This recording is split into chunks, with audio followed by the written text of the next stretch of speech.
দীর্ঘদিন পরে বাংলাদেশের অফিসিয়াল মার্কেটে 10,000 টাকা প্রাইস রেঞ্জে এমন একটা ফোন পেলাম যে ফোনটা নিয়ে আসলে বলার মতো কিছু আছে। গতবার টেকনো স্পার্ক গো অন দিয়ে বাংলাদেশে বেশ সাড়া ফেলেছিল, এবার চলে আসলো আমাদের হাতে টেকনো স্পার্ক গো 2। এগেইন গো অনের মতো এই ফোনটাতেও আমরা 120 হার্জের পানসোল ডিসপ্লে পাচ্ছি, ডুয়েল স্পিকার রয়েছে উইথ ডিটিএস সাউন্ড, পিছন ক্যামেরা 13 মেগাপিক্সেল, সামনে 8 মেগাপিক্সেল, যেখানে পোর্ট্রেট মোডে খুবই ভালো এইচডি রেক করতে পারছিল, এমনকি 2x জুম করে পোর্ট্রেট ছবি তোলা যায়। আরো নতুন একটা ফিচার দেওয়া হয়েছে টেকনো ফ্রি লিঙ্ক, যার মাধ্যমে টেকনো দুইটা ফোন একটা নির্দিষ্ট দূরত্বের ভিতরে থেকে কোনো ধরনের সিম নেটওয়ার্ক ছাড়াই কলে কথা বলা যাবে, টেক্সটও দেওয়া যাবে। টেকনোর এই ফোনটাতে প্রথমে এই ফিচারটা অ্যাড করা হলো এবং পরবর্তী টেকনোর ফোনগুলোতেও কিন্তু এই ফিচারটা দেওয়া হবে। এরকম আরো অনেক বিষয় রয়েছে যেগুলি আপনাদের ভিডিওতে জানাবো। তার আগে চলেন বক্সের ভিতরে কি কি পাচ্ছি সেগুলো একটু দেখে আসা যাক। খুলে না কেন? এখানে আমরা একটা সফট কেস পাচ্ছি যেটা ট্রান্সপারেন্ট না, সিলিকন কেস দিছে কিন্তু ব্ল্যাক কালার। আমরা একটু কম দামের ফোনে যেরকম কেসগুলো দেখে অভ্যস্ত, তার বাইরে যে খুব সুন্দর একটা কেস দিছে এবং ফোনের সাথে কিন্তু দারুণ ফিট হয়েছে। তাছাড়া ওয়ারেন্টি কার্ড পাচ্ছি, 10 ওয়াটের একটি চার্জার পাচ্ছি। যদিও এই ফোন কিন্তু 15 ওয়াট চার্জিং সাপোর্ট করে। এখন আপনাকে যদি 15 ওয়াটের ফোনটাকে চার্জ করতে হয় তো আলাদাভাবে একটা 15 ওয়াটের চার্জার কিনে নিতে হবে। আমার কাছে মনে হয়েছে বক্সের ভিতরে তারা 10 ওয়াট না দিয়ে একটা 15 ওয়াটের চার্জার দিয়ে দিতে পারতো, এবং সাথে ইউএসবি কেবল দিছে একটা। টেকনোর এই ফোনটা দুইটা ভেরিয়েন্টে পাওয়া যাবে, 464 জিবি 10,999 টাকা। তবে যারা আরো কমে খুঁজছেন তাদের জন্য রয়েছে 364 জিবি ভেরিয়েন্ট, ওইটার দাম আবার রাখা হয়েছে 9,999 টাকা। কালার রয়েছে আবার 4টা। আমাদের হাতেরটা ইঙ্ক ব্ল্যাক, এটার পিছনে ম্যাট ফিনিশিং, হ্যাঁ দেখতে বেশ সুন্দর লাগছে, ক্যামেরা মডিউলটা অনেকটা ওই আইফোনের মতো। আর বাকি যে 3টা কালার রয়েছে সেগুলিও দেখতে ভালোই লাগছিল। বিল্ড অ্যান্ড ডিজাইনে এই ফোনটায় বেশ নজর দেওয়া হয়েছে, যেমন IP64 এর রেটিং রয়েছে, ছিটে ফোটা পানিতে সমস্যা হবে না, and up to 1.5 metre drop রেজিস্ট্যান্সও থাকছে, মানে অল্প উচ্চতা থেকে পড়লেও বলা হচ্ছে তেমন কিছু হবে না। তারপরেও ভাই আমরা সেফটির জন্য সাথে সুন্দর একটা কেস দিছে, এটা ব্যবহার করব, আর একটা ভালো মানের স্ক্রিন প্রোটেক্টর লাগাই রাখলে তো একেবারেই নিরাপদ। পিছনে ক্যামেরা মডিউলটা দেখে মনে হচ্ছে যে দুইটা ক্যামেরা আছে, না একটা ক্যামেরা দিছে আর একটাতে ওই আইআর সেন্সরটা দিয়ে দিছে। আর উপরের দিকে আমরা ওই সেকেন্ডারি স্পিকারটা পাচ্ছি, রাইটে ভলিউম আপ ডাউন বাটন, সাথে সাইড মাউন্টেড ফিঙ্গারপ্রিন্ট। আর এই ফিঙ্গারপ্রিন্টটা বেশ ফাস্ট, আমি আপনাদেরকে সরাসরি দেখাচ্ছি, দেখেন মিসরিড করে না, এন্ড সাথে সাথে আনলক হচ্ছিল। নিচের দিকে 3.5mm অডিও পোর্ট কিন্তু রয়েছে, টাইপ সি পোর্ট। আর রাইটে উপরের দিকে আমরা সিম কার্ড স্লট পাচ্ছি, দুইটা ন্যানো সিম এন্ড একটা মাইক্রো এসডি কার্ডও ব্যবহার করা যাবে। নরমালি ফোনটা হাতে নিতে কম্প্যাক্ট মনে হয়েছে, ছোটখাটো সাইজের, অতটাও ভারী ডিভাইস আবার না, 180-85 মতো ওয়েটটা থাকবে হয়তো বা, এন্ড 8.2 বা 3mm থিকনেস হইতে পারে। সব মিলে আমার কাছে মনে হয়েছে 10,000 টাকার ফোন হিসাবে এর ডিজাইনটা যে কারোরই পছন্দ হওয়ার মতোই। ফোনটাতে 6.67 ইঞ্চের 120 হার্জের আইপিএস প্যানেল দেওয়া হয়েছে, পানসোল ক্যামেরা কাটআউট, দেখতে সুন্দর লাগে। কারোর ওই লোয়ার চিনটা দেখে একটু খারাপ লাগতে পারে যে এত উঁচা কেন দিছে ভাই, ওই মানানসই বাজেট রেঞ্জে। আপনি যদি দেখেন এখানে পানসোল না দিয়ে যদি আবার ইউশেপ নজ দিত তাহলে দেখতে কি বিচ্ছিরি হতো এবার ভাবেন। তো সেই ক্ষেত্রে আমার কাছে মনে হচ্ছে এটা খুব একটা যে বেমানান করছে এরকম না, তবে আমরা আশা করি আরো লোয়ার চিন বা চিন বেজার এরিয়া ন্যারো হোক বাজেট ফোনগুলোতে। এমনিতে ডিসপ্লেটা সুন্দর, কালারফুল লেগেছে, ব্রাইটনেস ভালো ছিল, আউটডোরে বেসিক কাজগুলো করা যাবে। ইনডোরে কন্টেন্ট দেখে আপনি ফিল করবেন না যে ব্রাইটনেস কম। আমার কাছে যথেষ্ট ব্রাইটার ডিসপ্লে মনে হয়েছে এটা। এই ডিসপ্লের 120 হার্জ অটো সুইচেও রাখা যায়, আবার হাই মোডে সেট করা যায়, যেখানে সে 120 হার্জে রেখে দিবে। But customise app refresh rate বলে একটা অপশন আছে, এই জায়গায় ঢুকলে বুঝতে পারবেন যে সিস্টেম বা লাইট যে অ্যাপ্লিকেশন সেগুলোতে 120 হার্জ কাস্টমাইজ করে সেট করা যায়, কিন্তু যেগুলো আমি ইনস্টল করেছি বা একটু ভারী অ্যাপ্লিকেশন সেগুলোতে বেশি অংশই 60 to 90 হার্জের ভিতরেই রাখে। মোট কথা বাজেট ফোনে আসলে 120 হার্জের ফিলটা ওই লেভেলে পাওয়া যায় না, বাট 90 হার্জের ফোনটা ব্যবহার করে কিন্তু আমরা এনজয় করেছি। অ্যাপ ওপেনিং, ক্লোজিং টাইম বা স্ক্রলিং এর সময় বেশ স্মুথ অ্যান্ড রেসপন্সিভ লেগেছে এই ডিসপ্লেটা। 720p রেজলিউশনের ডিসপ্লে হইলেও এটাতে ইউটিউবে কিছু কিছু ভিডিও 1080p 60 fps এ চলছিল, অ্যান্ড ওইটা বাটার স্মুথ, মানে 60 fps এ 1080p রেজলিউশন যখন ভিডিওগুলো চলছিল বাজছিল না, আটকে যাচ্ছিল না, দেখতে ভালো লাগছিল। তবে সব ভিডিওতে কিন্তু আবার 1080p রেজলিউশন আমরা পাই নাই, কিছু কিছু ভিডিওতে 1080p আর কিছু কিছু ভিডিওতে 720p পাচ্ছিলাম। সব মিলিয়ে রেগুলার ইউজেস, কন্টেন্ট এক্সপিরিয়েন্স বা হালকা পাতলা গেমিং এ এই ডিসপ্লেটাকে আসলে ভালো বলতে হয় এরকম একটা বাজেট ফোন হিসাবে। ডুয়েল স্পিকার সাথে ডিটিএস সাউন্ড রয়েছে, চলেন এবার একটু সাউন্ড কোয়ালিটি আপনাদেরকে শোনানো যাক। 60%, 80, 100%। ক্লিয়ার ছিল, কিন্তু খারাপ বলা যাচ্ছে না। সাউন্ড শুনতে মিষ্টি লাগছে, ক্রিস্পি, অ্যান্ড অতটাও খারাপ অবস্থা করে ফেলছে না যেটা বাজেট ফোনে আমরা সাধারণত দেখে থাকি, একটু টিনে বাড়ি মারার মতো সাউন্ডগুলো হয়। সেই তুলনায় ডুয়েল স্পিকার পাচ্ছি অ্যান্ড খুব ভালো সাউন্ড কোয়ালিটি দিছে। তবে হ্যাঁ, ফুল ভলিউম দিলে কিছুটা ডিস্টরশন পাবেন, মানে 95%-এর উপরে গেলে, অ্যান্ড সেই সাথে রেয়ার প্যানেলটা কিছুটা ভাইব্রেটও করে। এবার আসি পারফরমেন্স পার্টে। এই ফোনটাতে ইউনি এসওসি T7250 চিপসেট ব্যবহার হয়েছে, যেটা কিনা 12 ন্যানোমিটারের, হাইওয়েস বেসড অন অ্যান্ড্রয়েড 15। তবে এটা গো এডিশন, মানে লাইট এডিশন এডিশন ওএস। তাছাড়াও আমরা 3GB এবং 4GB ভ্যারিয়েন্ট পাচ্ছি, সাথে 64GB স্টোরেজ। কারা 3GB নেবেন, কারা 4GB নেবেন, এটাও আমি সামনে ক্লিয়ার করে দিচ্ছি।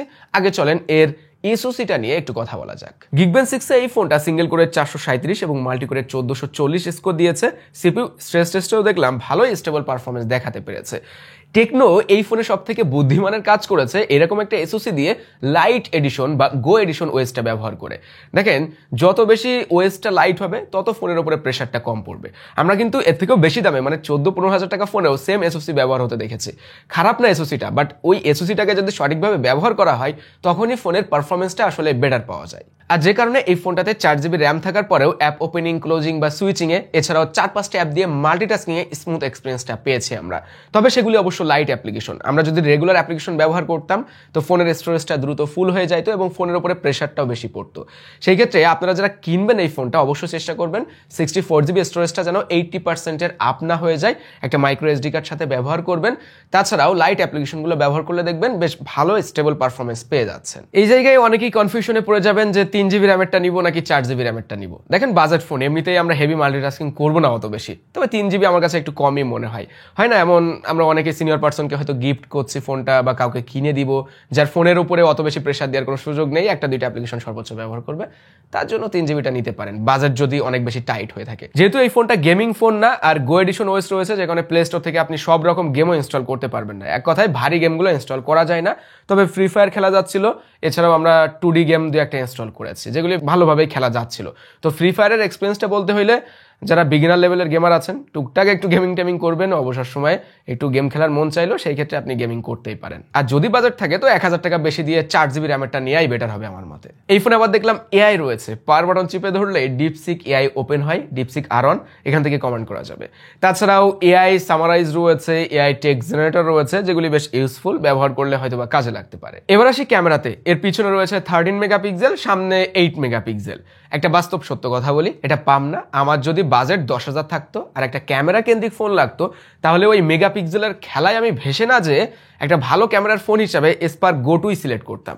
এর অনেকগুলো রিজন রয়েছে, আমি স্যাম্পল ইমেজ দেখাচ্ছি, সবকিছু দেখলে আপনারা বুঝতে পারবেন। প্রথমত এর ক্যামেরার দুর্বলতার কথা বলি, এক্সপোজার ব্যালেন্স অত ভালো পাবেন না, ব্যাকগ্রাউন্ডে আলো বেশি থাকলে অস্টআউটের দিকে যায়, সেই সাথে ডাইনামিক রেঞ্জের দুর্বলতা রয়েছে। এই ফোনের ছবি থেকে 3টা দিক ভালো লাগবে, হোয়াইট ব্যালেন্স, কালার আর শার্পনেস। 13 মেগাপিক্সেল থাকার পরেও যথেষ্ট শার্প অ্যান্ড ডিটেলস পাচ্ছিলাম ছবির ভিতরে। কালার টোনগুলো দেখলেই বুঝতে পারবেন কত সুন্দর ন্যাচারাল লাগছে, অত বেশি বুস্টেড মনে হচ্ছে না। অ্যান্ড সেই সাথে হোয়াইট ব্যালেন্সটা কন্ট্রোলে ছিল, যে কারণে কালারগুলো একেবারেই এদিক ওদিক চলে যাচ্ছিল না। সব মিলে আমার কাছে ল্যান্ডস্কেপ ছবিগুলো ভালো লেগেছে। পোর্ট্রেট মোডে এসে আরও অবাক হয়েছে, কেননা এখানে এজ ডিটেক্ট দারুণ করতে পেরেছে, আপনাদের শুরুতেই দেখিয়ে দিয়েছি। সো প্রত্যেকটা ছবিতে এজ ডিটেক্ট সে ভালোভাবে ধরে রাখতে পেরেছে। এটার মেইন কারণ হলো লেটেস্ট এসওসি। ইমেজ সেন্সর যেমনই হোক না কেন, এসওসি ভালো হইলে, তার ইমেজ প্রসেসিং ইউনিটটা ভালো হইলে সে সবসময় ভালো ছবিটাই দিতে পারবে। এবং পোর্ট্রেট আবার 2x জুম করে ছবিও তোলা যায়, মানে একটু ক্লোজ আপ শটে আপনি ছবি তুলতে পারবেন। পিছনে 2K রেজলিউশন 30 fps এ ভিডিও শুট করা যায়, আমরা একটা ভিডিও করেছি, ওইটা আপনাদেরকে দেখিয়ে দিচ্ছি। এখন পিছন ক্যামেরাতে 2K 30 fps এ ভিডিও শুট হচ্ছে। লাইট ব্যালেন্সটা আপনারা দেখে নেন কত দ্রুত করতে পারে। না, এখানে ওআইএস ইআইএস কোনোটাই নাই, যে কারণে ভিডিও কিন্তু স্টেবল হবে না। হ্যাঁ, ভিডিও স্টেবল না, কড়া রোদ, এই সময় আসলে কোনো ক্যামেরাতে ভালো আউটপুট আসে না। সেলফিতে যে 8 মেগাপিক্সেল ক্যামেরাটা ব্যবহার করা হয়েছে এটাও কিন্তু খারাপ ছিল না। এখানে একটা জায়গায় সমস্যা আমি ওই পিছনের মতো পেয়েছি, এক্সপোজার ব্যালেন্সে সে লাইটটাকে ব্যালেন্স করতে যে একটু হেরফের করে ফেলে, যে কারণে অতিরিক্ত আলোর ভিতরে ছবি তুললে সাদাটে টাইপের ছবি হয়ে যাচ্ছিল, মুখটুক অস্ট আউট হয়ে যাচ্ছিল। এই কারণে একটু শ্যাডো এরিয়া বা লাইট কন্ডিশন বুঝে, ভালো অ্যাঙ্গেল বুঝে ছবি তুললে সেলফি ক্যামেরাতেও দেখবেন ভালো আউটপুট আপনি পাচ্ছেন। সামনের ক্যামেরাতেও 2K 30 fps এ ভিডিও শুট করা যায়। আমি আপনাদেরকে সরাসরি একটা ভিডিও করে দেখাচ্ছি। আমি এখন ছায়াযুক্ত এরিয়াতে আছি, এখান থেকে যখন কড়া রোদ্রে যাব তখন কেমন ভিডিও হচ্ছে দেখেন। এই যে 2K রেজলিউশন থাকাতে সুবিধা হইলো ভিডিও কলে কথা বলার সময় একটু ক্লিয়ার দেখাবে, শার্প দেখাবে। অ্যান্ড সেই সাথে টুকটাক যারা ভিডিও করতে চান, যে একটু শখের বসে দিয়ে একটা ভিডিও করলেন, সেই ক্ষেত্রেও কাজে আসতে পারে। 5000 mAh এর ব্যাটারি দেওয়া হয়েছে, কম না, তবে আমরা দেখছি এখন বাজেট ফোনে 5,500-6,000 mAh হয়তো বা ব্যবহার হচ্ছে। এখন রেগুলার ইউজে যে আপনি যদি হালকা পাতলা বেসিক কাজগুলো করেন, কথা বলা, সোশ্যাল মিডিয়া ব্যবহার করা, তাহলে 1 দিন প্লাস ব্যাকআপ টাইম পেয়ে যাবেন। ওইটাই মনে হয় এনাফ এরকম বাজেটের ফোন হিসেবে। Speaker quality and video resolution ভালো থাকায় এখানে কিন্তু ভিডিও কলে যারা কথা বলবেন তাদের ক্ষেত্রে সুবিধা হবে, এই একটা ভালো দিক। অ্যান্ড আমরা ওয়াইফাই ব্যবহার করেছি, ব্লুটুথ ব্যবহার করেছি, না সমস্যা ছিল না। কল কোয়ালিটিতেও সমস্যা সমস্যা দেখি নাই। সিম ডাটা, সিম নেটওয়ার্ক এগুলো সবই ওকে মনে হয়েছে। এরপরে যে এই ফোনের ভালো দিক আসলে অনেক রয়েছে, তো সেইগুলোতে সিলেকশনের সুবিধার ক্ষেত্রে আমি পয়েন্ট বাই পয়েন্ট বলে দিচ্ছি।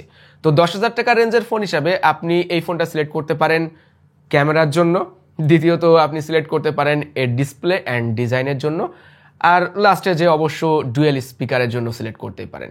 এখন আসি, একটা ফোন কিনলে তো আর আমরা সব দিকে ভালো পাবো না, কয়েকটা দিক হয়তো আমাদেরকে কনসিডার করতেই হবে। যেমন এই ফোনেও সেরকম কয়েকটা বিষয় আমরা পেয়েছি, যেমন নয়েজ ক্যান্সেলিং মাইক দেয় নাই, অ্যান্ড দ্বিতীয়ত হইলো এই ফোনের স্টোরেজটা কম মনে হয়েছে। যদিও স্টোরেজ বাড়ানোর সুযোগ রয়েছে, তারপরেও ইন্টারনাল স্টোরেজ যদি আরেকটু বাড়ানো যেত তাহলে হয়তো সবার ক্ষেত্রে সুবিধা হতো, যারা বিশেষ করে একটু বেশি মাল্টিমিডিয়া কনজিউম করেন, অনেক মুভি টুভি ফোনের ভিতরে স্টোর করে রাখেন। আর বক্সের সাথে একটি 50 ওয়াটের চার্জার দিলে আরও ভালো হতো। সব মিলিয়ে ডিসিশন আপনার উপরে থাকলো। আপনার যদি ভালো লাগে তো ফোনটা একবার দেখেও নিতে পারেন হাতে ধরে, যে কেমন কি ফোনটা করলো। এই তো ছিল আজকের ভিডিও। সবাই ভালো থাকবেন, সুস্থ থাকবেন, আল্লাহ হাফেজ।